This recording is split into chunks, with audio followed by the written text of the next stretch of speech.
hurt my back recently, and I know. This is how you know you're getting older, you guys. When you hurt your back, but you don't know how.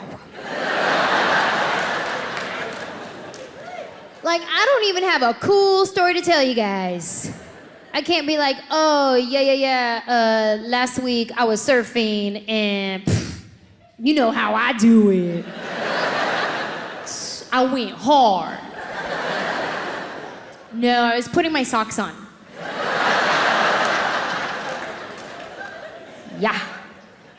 Yeah, I went hard. I hurt my back, so I went to go get a massage. And this next part of my story, you probably won't even believe. You're gonna be like, oh, she just made that up for a joke. I promise you, I didn't make this up.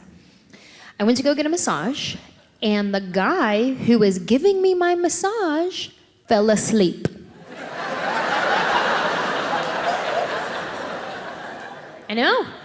I know, you're probably thinking to yourselves right now, like, how is that even possible? I didn't know it was an option either. Apparently, I'm really good at reverse relaxation.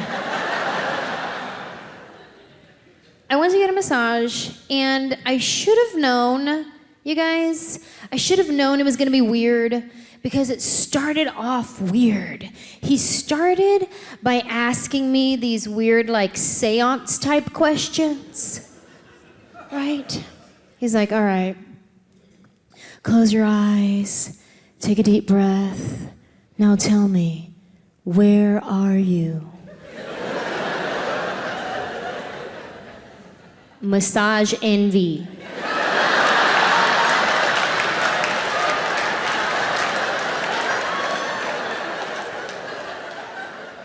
Now tell me, what are you?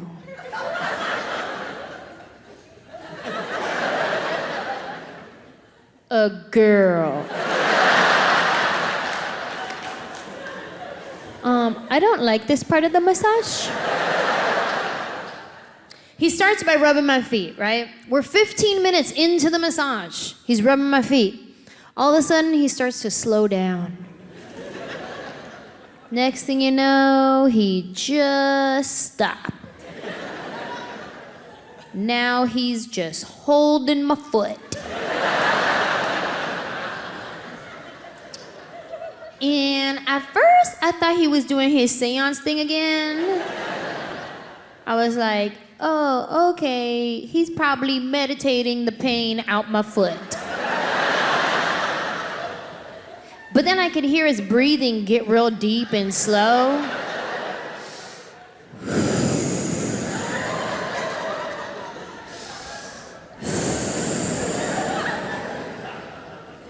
And then he did this.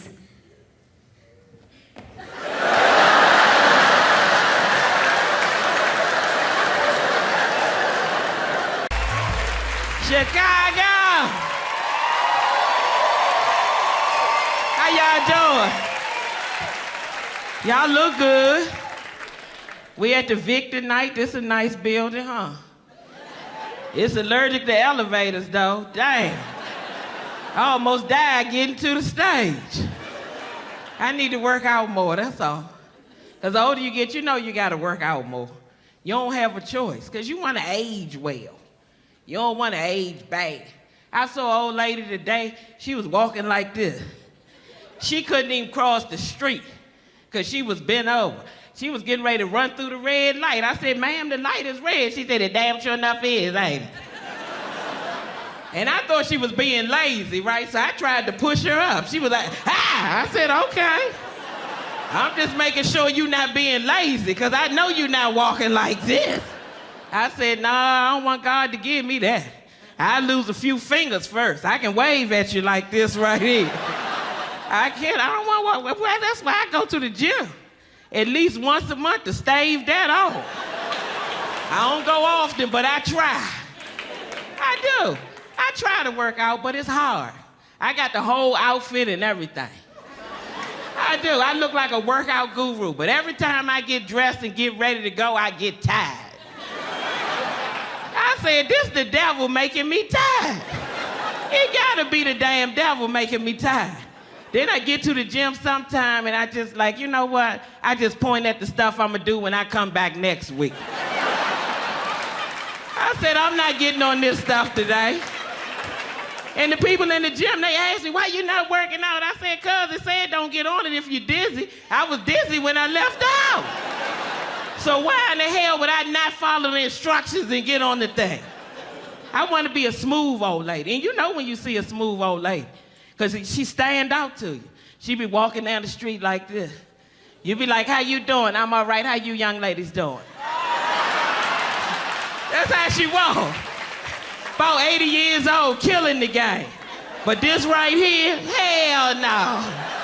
I don't want that. That's why I keep going to the gym once a month. But everything changed the older you get. Like when you get in your 40s, everything changed. Like I can drink a little bit, but I can't drink like I used to drink.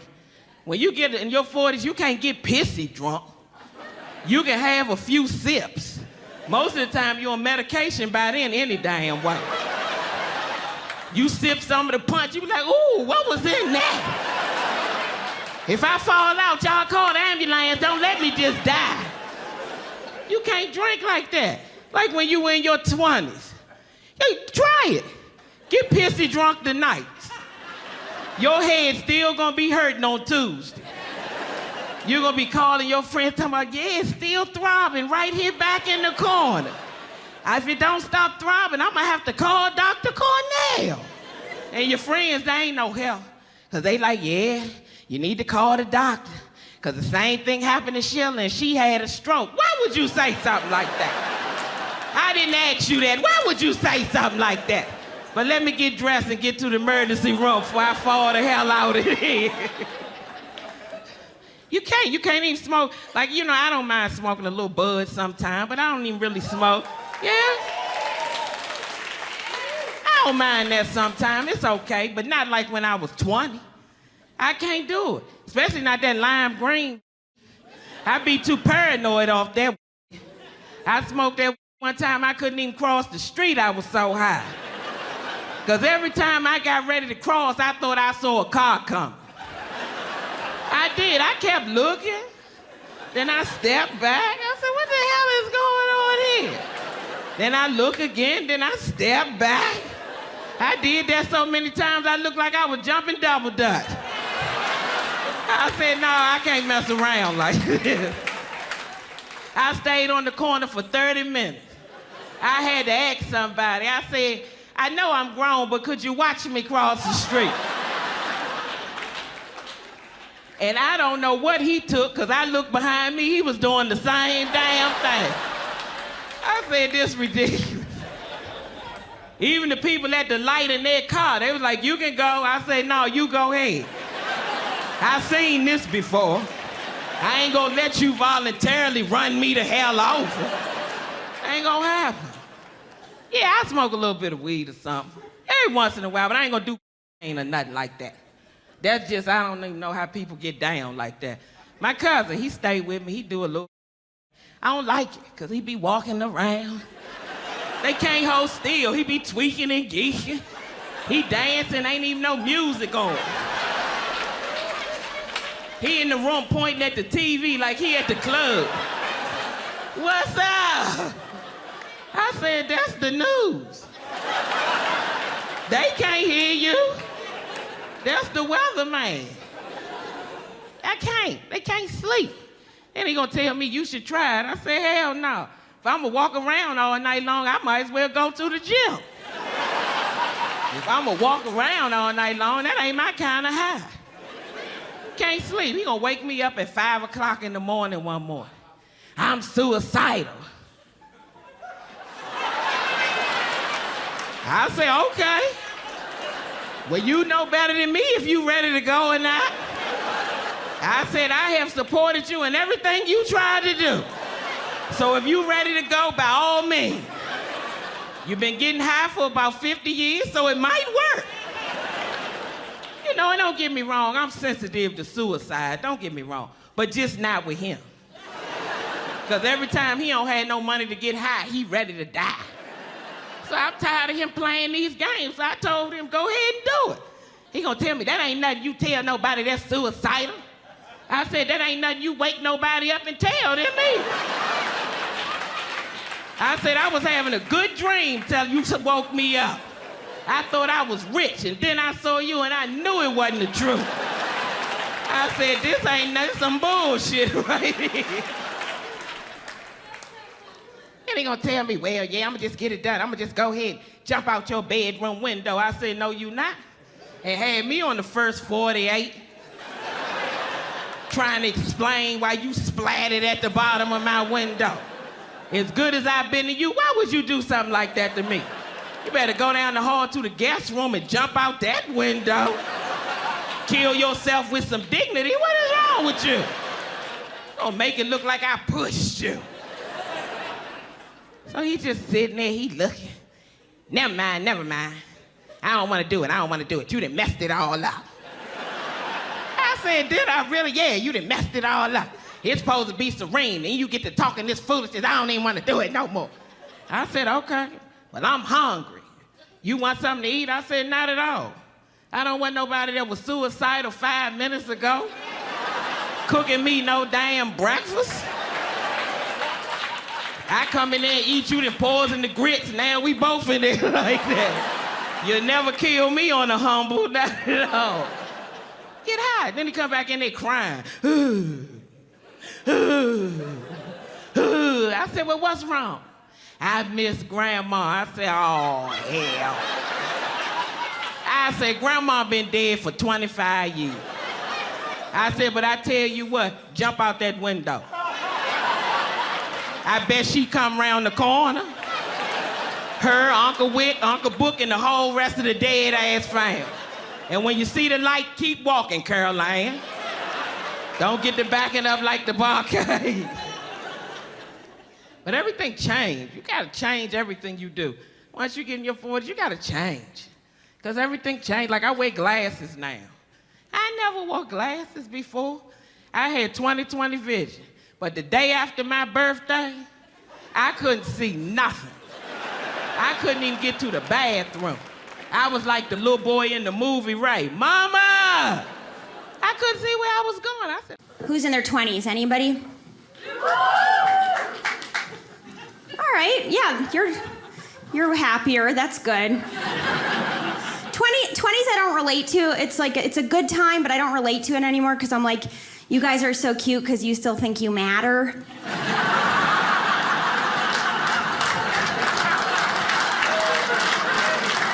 Like the rest of your life is just this really long journey where you find out you matter less and less and less every day, and then you die. Not to give it away, but that's what you can look forward to.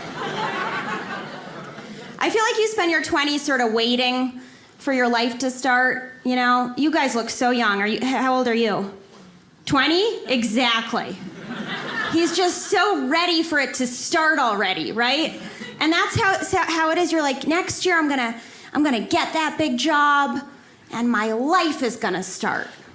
And then another year goes by and you're like, next year I'm gonna fall madly in love and my life is gonna start. And then another year goes by and you're like, next year I'm gonna get 2 towels and my life is gonna start. And then you turn 30 and you're like, it started. This is my life. Like waiting for the bus to come, you're already on the bus. You're like, when's the bus getting here? And they're like, you are on it. You are on the bus. And you're like, why am I riding a bus?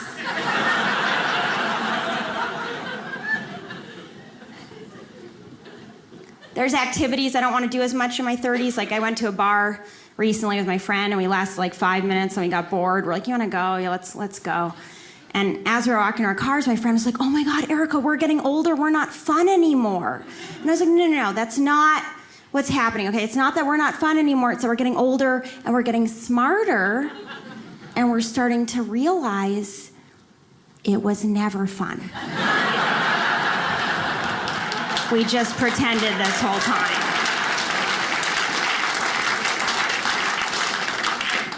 I hate if I'm going on a date or something and someone goes, Erica, just have fun and be yourself.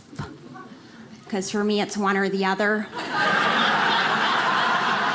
Like, I can't do both. Like, I'll never be the girl, post this photo on Instagram, like this fancy yoga pose, like on top of a mountain with the sun setting and the caption, living the dream. I'm more the girl who posts a selfie from bed with the caption, can't get up. I want to do non-motivational quotes on Instagram, which should go something like, just don't. Or there doesn't have to be another day.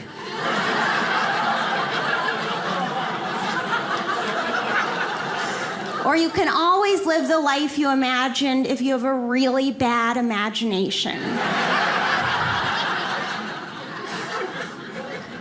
My friend wanted to get lunch the other day, but she's like, I'm vegan now. I was like, oh, here we go. With that whole thing, I was like, do you want to go to Cafe Gratitude, the vegan restaurant? And she was like, well, I'm also gluten-free, so can we go to the juice bar? And I was like, how about we just never speak again? Let's just move on with our lives. And she's like, do you want to go out on a boat sometime? Like, she had a friend with a boat. And I was like, you've been on a boat before, right? Is that something we have to do twice in this lifetime? Because I don't think about the boat anymore. I think about all the steps that lead up to the boat. I'm like, I have to put my bathing suit on. Then I have to figure out who else is gonna be on the boat, and can I wear my bathing suit in front of the people on the boat? Then I have to do a research project on the people who are gonna be on the boat to determine if I can wear my bathing suit in front of them. Then I have to get to the boat. I'll probably get lost getting there because I'll take Waze, and Waze is gonna be like, try making this left turn, sucker. Then I'll get on the boat, not really want to be on the boat. Everyone else will probably not really want to be on the boat either, but they'll be Instagram, Snapchat storing that they're on the boat because they want other people who aren't on the boat to wish that they were on the boat. So what I'd rather do, honestly, is just stay home, put my bathing suit on, get in the bathtub, put on My Heart Will Go On from Titanic, take a selfie, post it on Instagram, and label it Living the Real Dream. Hashtag just don't. I haven't been in a relationship for a long time, according to the restraining order. Couple late night calls, couple drive-bys, suddenly I'm the bad guy. There's a really fine line between stalking and caring. But I realize that I do get hit on. Well, I work a lot of casinos, and those boys love me.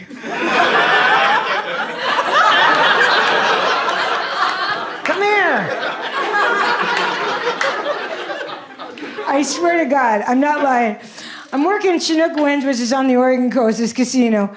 I'm down there, and this guy comes up to me, and I love men because at this age, they don't know they're old, they just think they're in there. They have the confidence, it's just amazing. This guy comes over, he's got his walker, he's got both his hearing aids in, he's wearing some kind of bag, I'm not paying attention.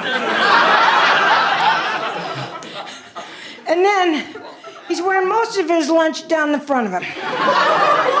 And he comes over and he puts his arm around me and he goes, I'm gonna take you to dinner.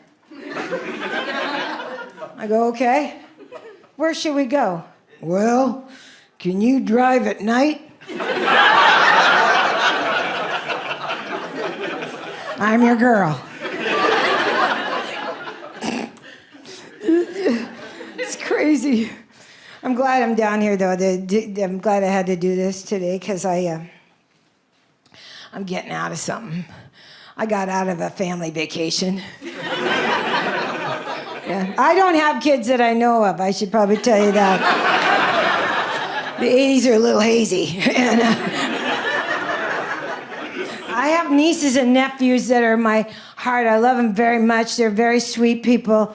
But let me tell you something. I'm the auntie that everybody remembers did the stupid things on the vacation. You know, that ended up in the hospital or ended up at the ER. You know, this guy, or I hurt one of the kids somehow without, you know.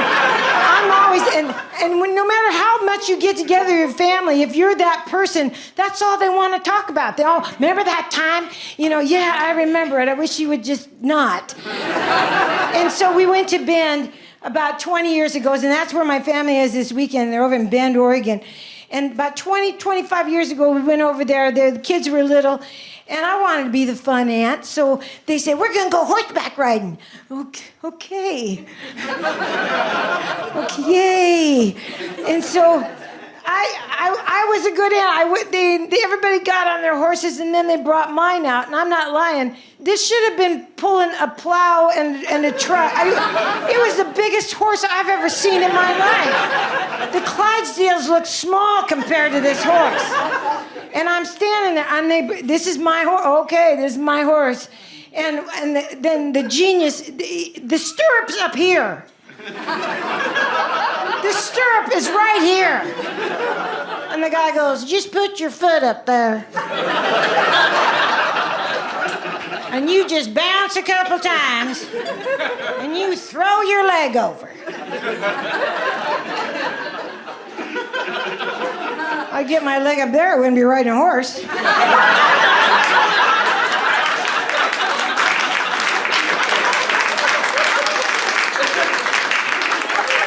I'd be a trucker's wife. So I turned to this mental genius, and I said, I'm gonna need some help. I am not lying. 6 guys. It took 6 guys. We had 3 on one side pulling and 3 more on the other side pushing and shoving, and that hasn't happened since high school. And high school, did you get it? Anyway, so I had to get on the float. Anyway, so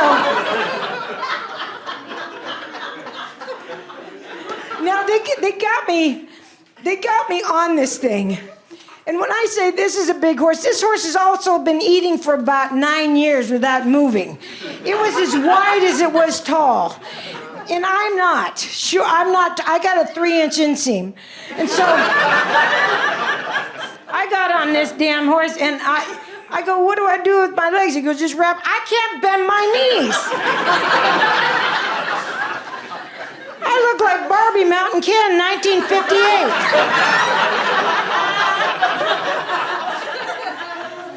Unbelievable. And then one of my nieces thought it'd be funny, so she slapped the back of the horse, and we started to trot. And I went right off the back. I caught an earring in the tail, and I got dropped for like 350 feet, like my tits can rototill.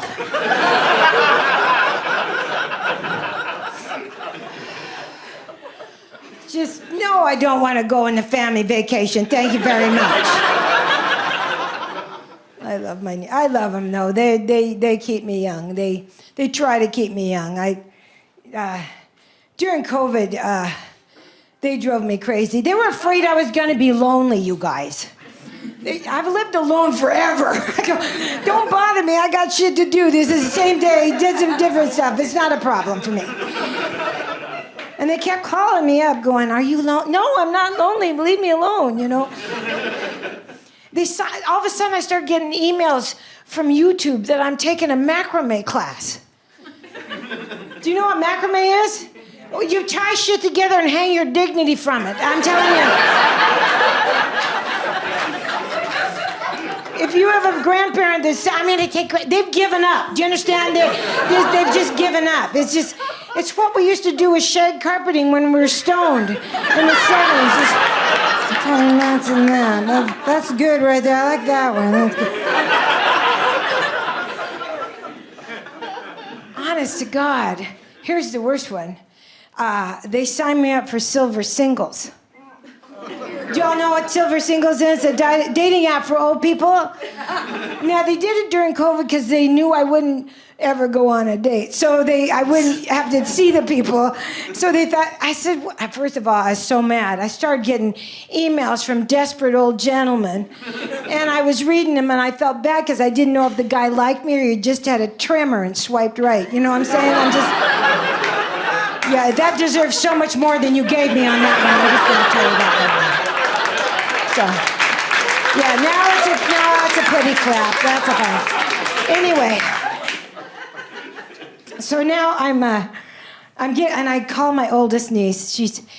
I have 4 nieces, and at this time she was 48. I had 2 46s and a 32. Sounds like a bra drawer, doesn't it? Anyway, so I called my oldest niece and I go, "What the hell did you do?" She goes, "Oh, are you getting emails?" I go, "Yeah, what did you think?" I said, "What picture did you use?" She says, "Suze, honestly, don't be mad. Don't you want to get married?" No, nobody gets married for the first time at 70. No. Not unless there's a verified pension and a diagnosis. You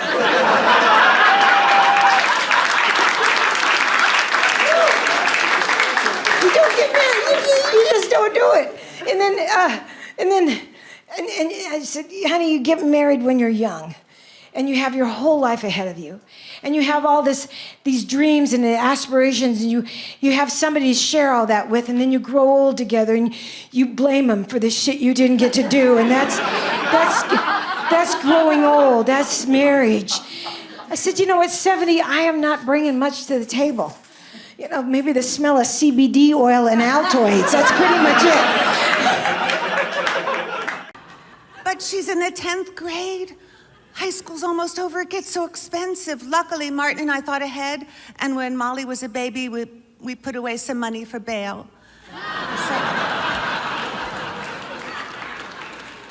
What am I going to do the day she leaves the house? It's going to be excruciating. I was talking to my friend Cindy about it, and she said, "You know what, Rita, don't worry, because college is only 4 years, and then they come home and they live with you for the rest of their lives."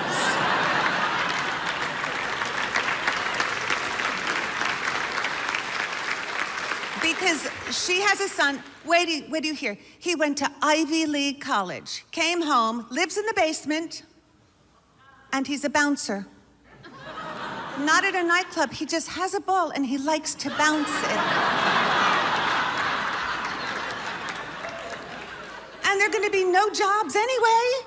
I mean, what's Molly gonna do? I was trying to think what the world is gonna need in the future, and I think what Molly should be is a tattoo remover.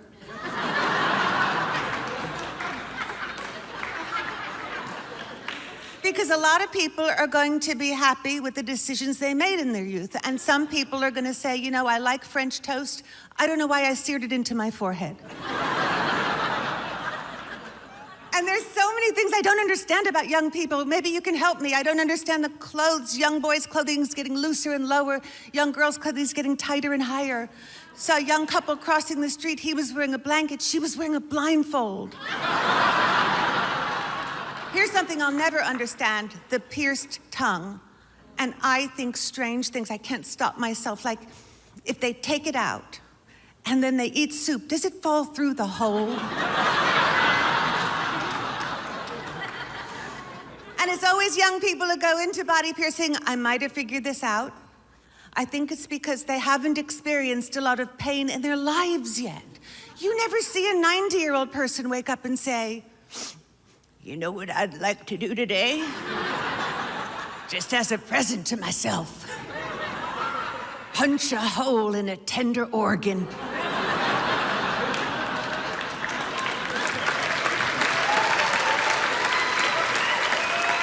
And I know tattoos are all the rage and I would never get one, but you know what? Luckily, on my left leg, I have a vein in the shape of a ship.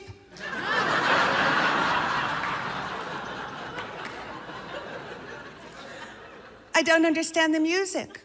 Madonna's music used to be shocking, but you know what it is now? It's elevator music. I was in an elevator. I heard "Like a Virgin, touched for the very first time. What's elevator music gonna be like in 30 years? Got something itching in my pants and it's swinging to and fro. But I can't scratch it, my shorts are too low.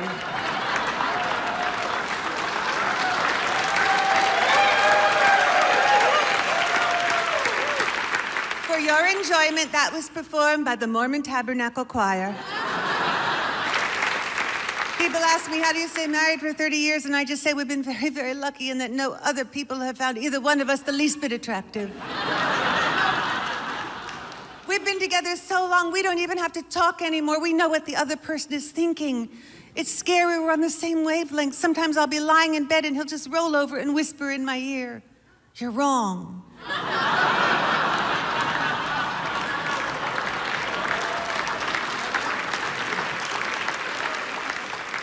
I think honesty is very important in a relationship. I think it must be avoided.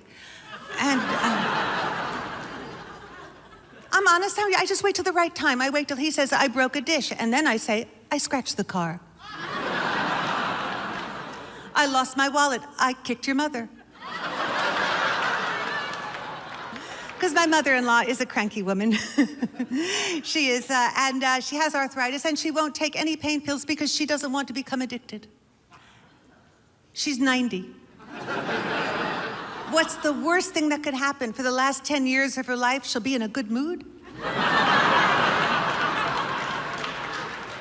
But you try to help people. We bought her one of those walk-in bathtubs, but she keeps filling it up and then opening the door. So. Martin and I have gotten along much better since the GPS system was invented, so we don't fight as much in the car. Well, the first GPS lady, we had to get rid of her because she sounded like his mother and they'd pull over and argue for hours, but... I remember the first time we got in that car and we were going to San Diego, he just programmed it in and everything was going great till we changed our minds. We were going to San Diego, we changed our minds, we decided to go to Los Angeles. And we didn't know how to tell the car. We finally had to go to San Diego just to shut her up.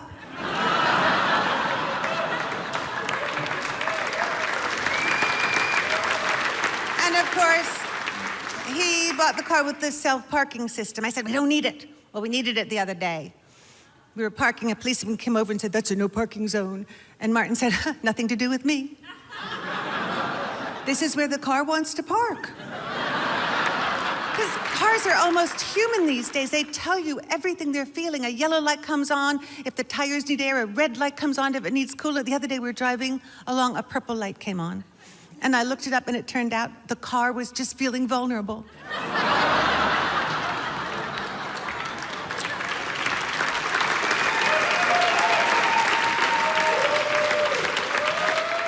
My car was in the shop and I had to drive Martin's car, and you know what happened? I bumped into a pole on the passenger side.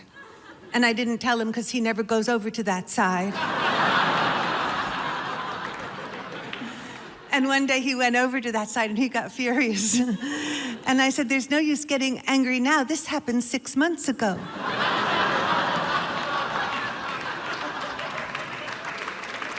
So I finally got a new car because you know what I wanted? I wanted a keyless ignition. Because don't you hate looking for that key? I just said, I deserve a keyless ignition. So I got a car with a keyless ignition. I was driving it home. I decided to stop at Starbucks to get a $9 cup of coffee.